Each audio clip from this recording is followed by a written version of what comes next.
Dear students, in this module, we will be covering the title of the module is on need of studying population in the context of development. The major learning objectives of this module are to focus on population or demographic studies, the distinction that exists between population studies and demographic studies, the development of field of population studies, and the development of demographic studies in India. Population studies or demographic studies have become a prominent area of study because of emergence of demographic problems like high mortality, specifically high maternal and child mortality, child immunization, communicable and waterborne diseases, high and fluctuating fertility, migration, child marriages, underweight and malnutrition, marriage patterns, especially child marriages, urbanization and other developmental issues. The disciplines like economics, sociology, psychology, anthropology, ecology, environment, human biology, law might not have been developed as a subject of study if there is no population, because all these disciplines have emerged considering either groups of population or as individual as the central theme. Therefore, the population studies or the demographic studies have to have a multidisciplinary approach. The disciplines like mathematics and statistics are used as a tools of data analysis, measurement of concepts, and population modeling. Let's discuss about what is the difference that exists between population studies and demographic studies. In general, the focus of demographic studies is on the three components of population change, mainly fertility, mortality, and migration. Thus, the approach of demographic studies is narrow. On the other hand, the population studies cover many aspects of population like urban growth, health and well-being of people. Thus, demographic studies are part of population studies. However, this distinction is no longer considered and the terms population studies and the demographic studies are used without any distinction. Development of population studies. It was in the middle of the 7th century that population studies have emerged as a discipline or as an independent subject of study. Population studies mostly developed in England by the economists. The concern of size, growth, and characteristics of population has always been in the minds of thinkers and philosophers and economists of that time. Later, other economists and philosophers from Europe and USA have also contributed to the development of the field of population studies. The analytical foundation using empirical data of population studies has been started by John Grant during 1922 in his paper entitled Natural and Political Observations Made upon the Bills of Mortality, published in London in 1662. He made only brief remarks on fertility and migration. Sir William Petty, in the period 1623 to 1687, has worked with John Grant.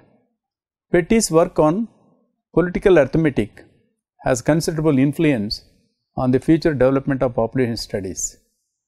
Grant, along with William Petty, developed early human statistical and census methods that later provided a framework for modern demography. He is credited with producing the first giving probabilities of survival to each age. Grant is also considered as one of the first experts in epidemiology, since his famous book was concerned mostly with public health statistics.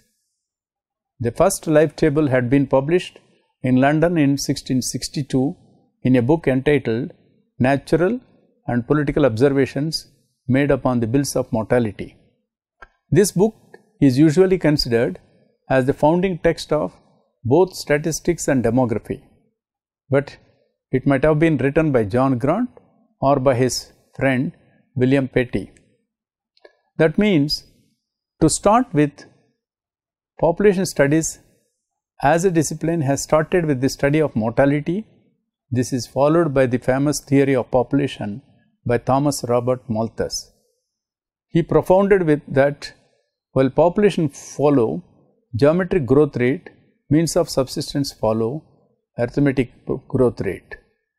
Thus, the population numbers outstripping means of subsistence in future until there is check on population growth. Until then, many economists and philosophers have always thought of and supported only population size and growth because it supplies army to protect state and labor to work on land. Following the Malthusian theory of population, many economists, followed by sociologists and anthropologists, have propounded population theories, mostly concerning population size and growth. Studies in fertility have been sporadic during the 19th century. There are many reasons for this. In general, the motivation to study of fertility is not strong because birth rates are not very high. Therefore, fertility has not been able to attract thinkers and philosophers to focus on it. In addition, the production of food supplies increased at a much higher rate than population because of agriculture development. Further, fertility remains stable and has never indicated any declining trend. The proof for this is the absence of fertility differentials. Some countries have taken interest to enumerate all citizens in the country, what is called as census. The USA had its first census in 1790 and England and France in 1801. Thus, population data are available for further study and analysis. Interest in fertility studies has developed in the early 19th century with the onset of fertility decline in England in the late 19th century. The fertility decline has generated interest to investigate the causation for the fertility transition. The declining birth rate became a worrisome in Britain and a committee has been constituted to investigate reasons for falling birth rates. Since the middle of 20th century or after the Second World War, the growth in the population studies has been phenomenal. Many developing countries after the Second World War have suddenly started experiencing rapid mortality decline because of imported modern health facilities from the developed countries to eradicate of communicable diseases, mass immunization programs, and onset of modern health facilities. The declining death rate and high birth rate have initiated rapid population growth in many Asian countries. The rapid population growth rates have speeded up the population momentum, that is, doubling population in decreasing intervals of time. This demographic scenario has created a need to control fertility and initiate family planning programs. But a strong and favorable attitude to high fertility in family-oriented cultures became a big hurdle for the acceptance of family planning methods and to control fertility. Therefore, along with family planning programs, other supporting programs to change fertility attitudes and to increase adoption of family planning methods have also been initiated. One among them is demography studies and research. Let's discuss about the development of demographic studies in India. In the ancient India, there are very limited references available on population data. A detailed description of how to collect data on population, economy, and agriculture census is available in the Kautilya's Ardhashastra. Kautilya was Prime Minister of Chandragupta Maurya 323 to 300 period. The aim Akbari was compiled by Abul Fazl during the reign of Akbar contains comprehensive data on population, industry, wealth, and characteristics of population. Such attempts to collect population data are a few and far between. This documented information is of only historical interest, as quoted in the book authored by Bende Asha A. and Tara Kanitkar titled Principles of Population Studies, Delhi, Himalaya Publishing House, 1996, page 87 to 113. Under British rule, India had its first census conducted in 1872. Since then, India has been conducting census for every 10-year interval beginning from 1881. Census often collected data on demographic data like age, sex, and persons in household, economic data on occupation, industries, urban, town and cities, and cultural data on religion, marriage, education, family type, and the like. Thus, India has population database for a long period for planning and implementing various welfare programs. Even considerable research has also been carried out using Indian census data. Apart from the census data, India has been periodically publishing gazettes containing information on health and vital rates, nutrition, early marriages, birth rates, relationship between marriage customs and birth rates, death rates, differentials in death rates, rural-urban residents, sex, religion, causes of death, health conditions, etc. These data have been complemented by survey data carried out by demographers and social scientists, as well as supplemented by anthropological studies.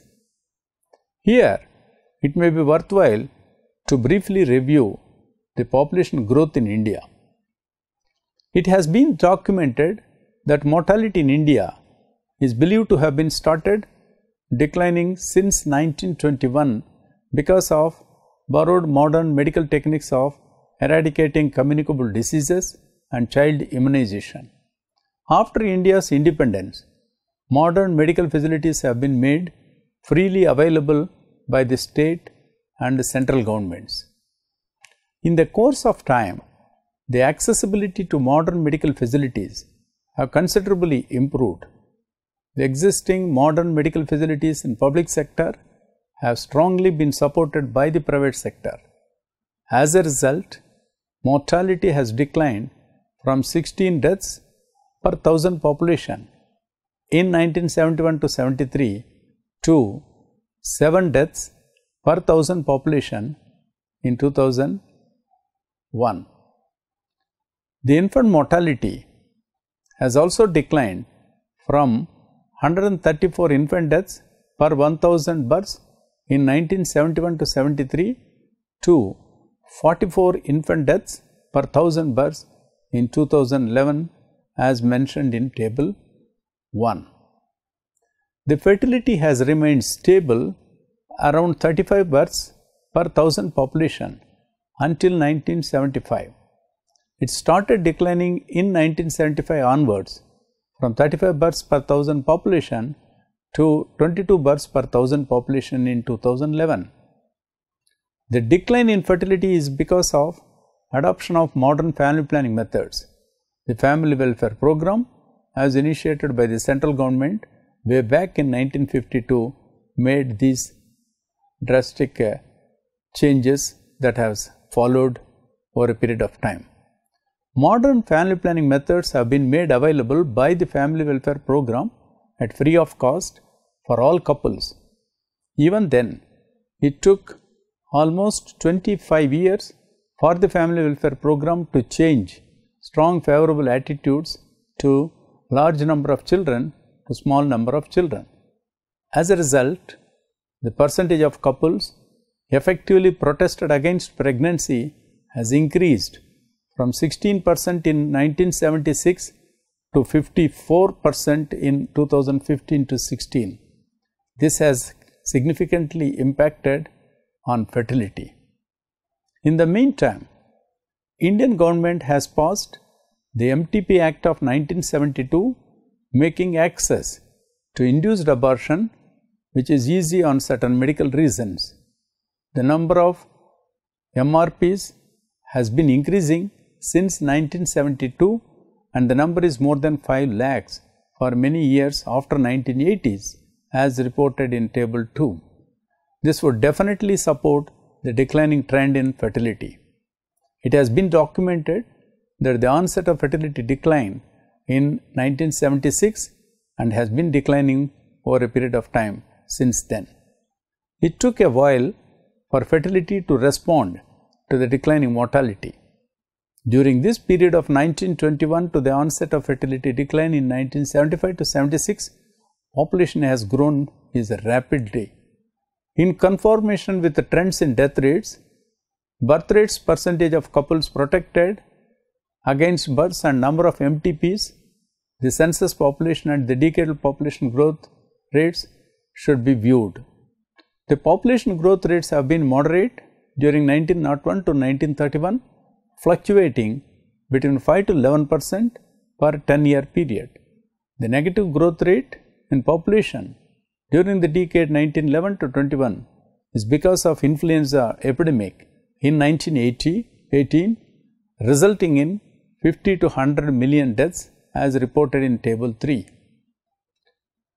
The population has increased slowly in the decade 1931 to 41 and 1941 to 51. Then on, it has accelerated from 1951 to 2000, increasing by more than 20% per decade.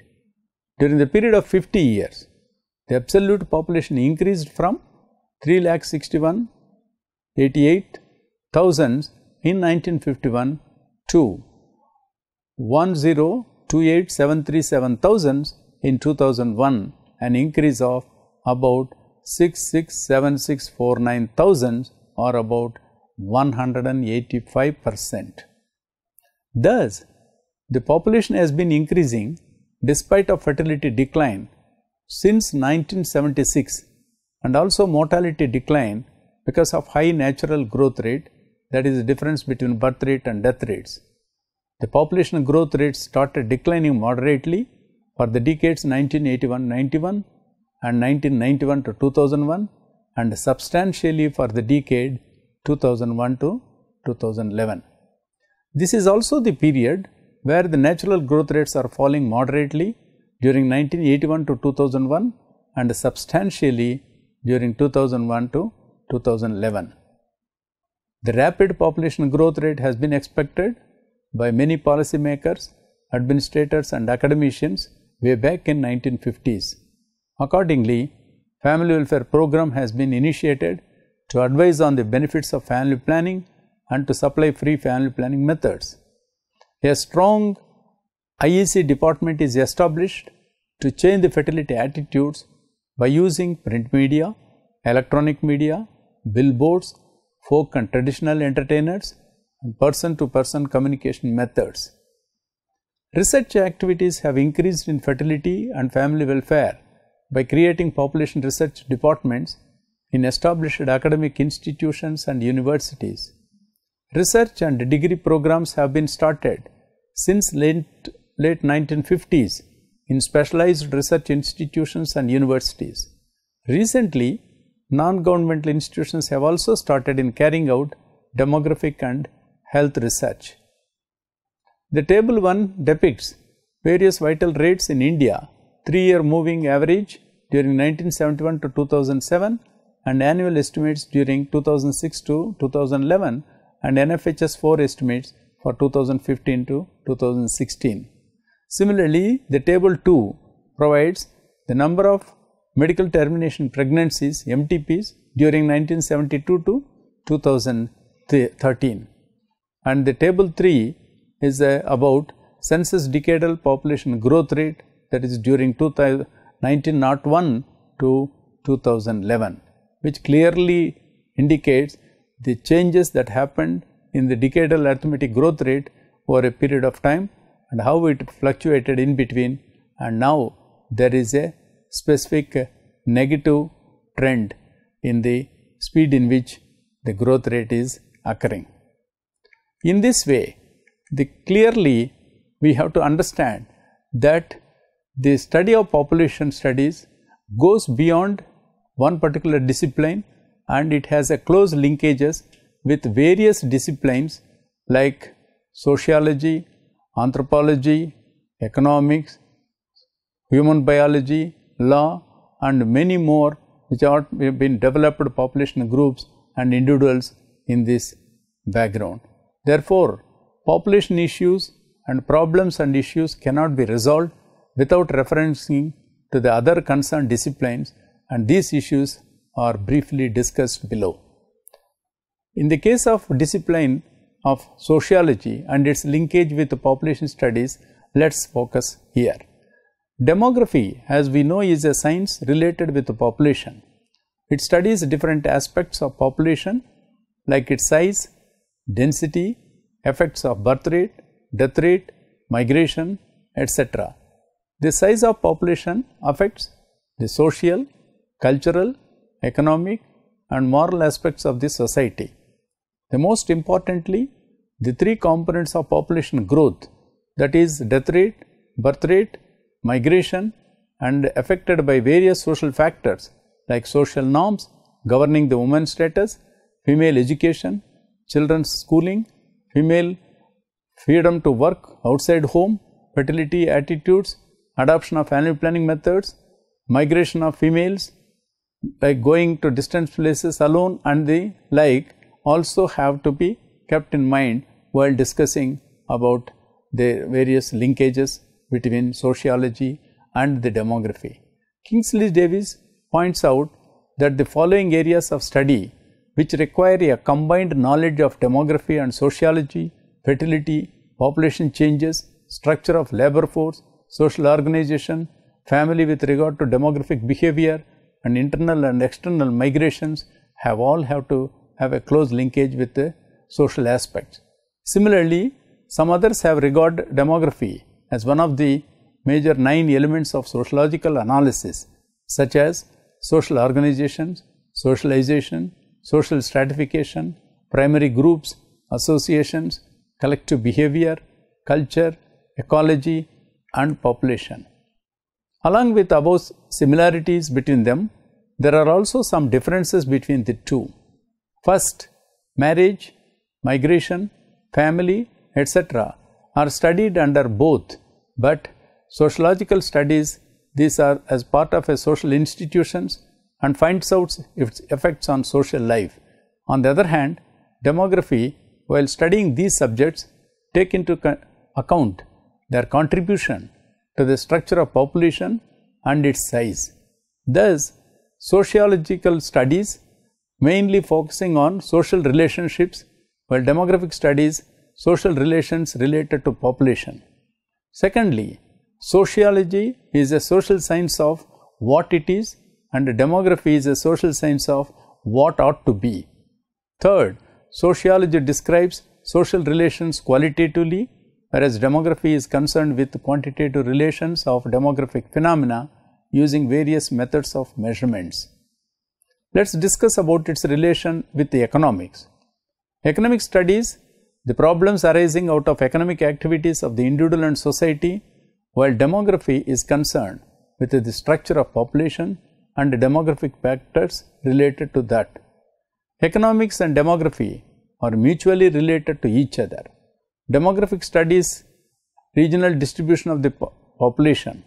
The regional distribution of population deeply affects the economic activities and the economic factors of the society. In this way, information gathered by the demographers proves useful to the economists. In the same way, economics also helps to provide useful information to demography. For determining the size of the population, demographers must know the size of production and consumption of goods and services which come under the study of economics. Population growth in developed countries having abundant capital and scarcity of labor has led to their high per capita GNP. But in an underdeveloped country, high population growth leads to declining productivity, low per capita income, mass unemployment, low rate of capital formation, and low growth rate of the economy. As pointed by Bowen, I quote, "Population growth, size and distribution cannot be discussed rationally except in the context of economic growth or change," unquote. There being many fields which are common to both the sciences, still there are some differences between the two. First, economic studies view production as an economic activity of man, also keeping in view of demand and supply. On the other hand, demographic studies production to know its overall effects on the quality of the population. Secondly, demographic studies like birth rates to see its effects on the size of population, while economic studies birth rates to know its effects over labor market, price, production, consumption, demand and supply, etc. The scope of economics is very wide as compared with the demography. In fact, demography is now a part of the study of economics. The third component is the social biology. Social biology is a branch of biology. It studies the biological activities of man living as a member of the society. It studies the origin of living beings, the place of human beings, the origin of different species, reproduction, hereditary process, etc. Demography, on the other hand, is the study of population-oriented activities like birth rate, death rate and quality of population. Besides, it also studies the size and structure of population, changes in population, etc. Like other social sciences, social biology has mutual relations with demography. For example, demographic studies the reproducible aspects of population, and for this, theories and principles of social biology are helpful to a large extent. Demography also helps social biology in its field of study. It studies the effect of differences in birth rates over the physical and mental qualities of the population. On the basis of this, the foundation of the science of reproduction was laid in England by Galton in social biology. Both the sciences are complementary in nature. As is the case with other social sciences, social biology also differs from demography. Marriage is the subject matter of both the sciences, but demographers see the role of the age at marriage in the growth of population, while social biology finds out the effect of marriage, relation between different castes on reproduction and their traits. Social biology is concerned with the study of reproductive process of human body, while demographic studies the reproducible aspects of human beings. Lastly, social biology is a natural science having uniform laws applicable to all human beings. But demography is a normative science in which we expect the birth rate, death rate, life expectancy, etc. to be high or low depending upon a country's economic conditions. The other aspect is also about geography. Geographical studies the geographical feature of the earth such as climate of different parts, natural resources, people and their economic lives. Previously, we used to study physical and biotic features in geography, but now in the present era, the importance of human ecology has increased a lot. In other words, the importance of population studies has increased over a period of time. In geography, we study the distribution of population, keeping in view the economic, social and cultural aspects. As pointed out by Ackerman, I quote, "Recent geographers have taken the cultural features of the earth, analyzed them generically and genetically in their space relations and established covariant relations of cultural features with each other and with those of the physical and biotic environment. These distributional features are common to both demography and geography. The population census is always done in a definite geographical area. In the population census, the study of differentials and similarity of demographical aspects of different geographical areas is made. Moreover, both geographers and demographers analyze population census. The analysis of demographic data is done to focus the geographical differentials between the developed and underdeveloped countries. Geographers study the birth rate, death rate and migration rate. Geographers also study ethnic distribution, races, health, ages and sex. The other discipline relation with the population studies is on human ecology. There is a close relationship between demography and human ecology. Human ecology is mainly concerned with the population and environment. It deals with the relations and interrelation between natural in general and human nature in particular. From the ecological point of view, people live and exploit and change and develop environmental resources, and in that case there are a number of areas of study which show close relation between human ecology and demography. Human ecology studies many demographic problems like fertility and mortality, uses demographic data and techniques. Similarly, the disciplines like mathematics and statistics also have a close relationship, like mathematics also, which are uses in calculating census and survey data. Statistics are used in data analysis and estimation of various parameters, and statistics are used in evaluation of quality of census and survey data. Similarly, mathematical demography has been started with the actuarial science, which estimates the average number of years a person is expected to live after certain age, after going through a given age specific mortality schedule, also known as life tables, and they are extensively used. In this way, we need to understand that the study of population, as a discipline, demography or population studies is a multidisciplinary which has a close linkages with various other disciplines like sociology, economics, human ecology, geography and various other social sciences fields and biological aspects. That is why the population studies is a multidisciplinary in nature.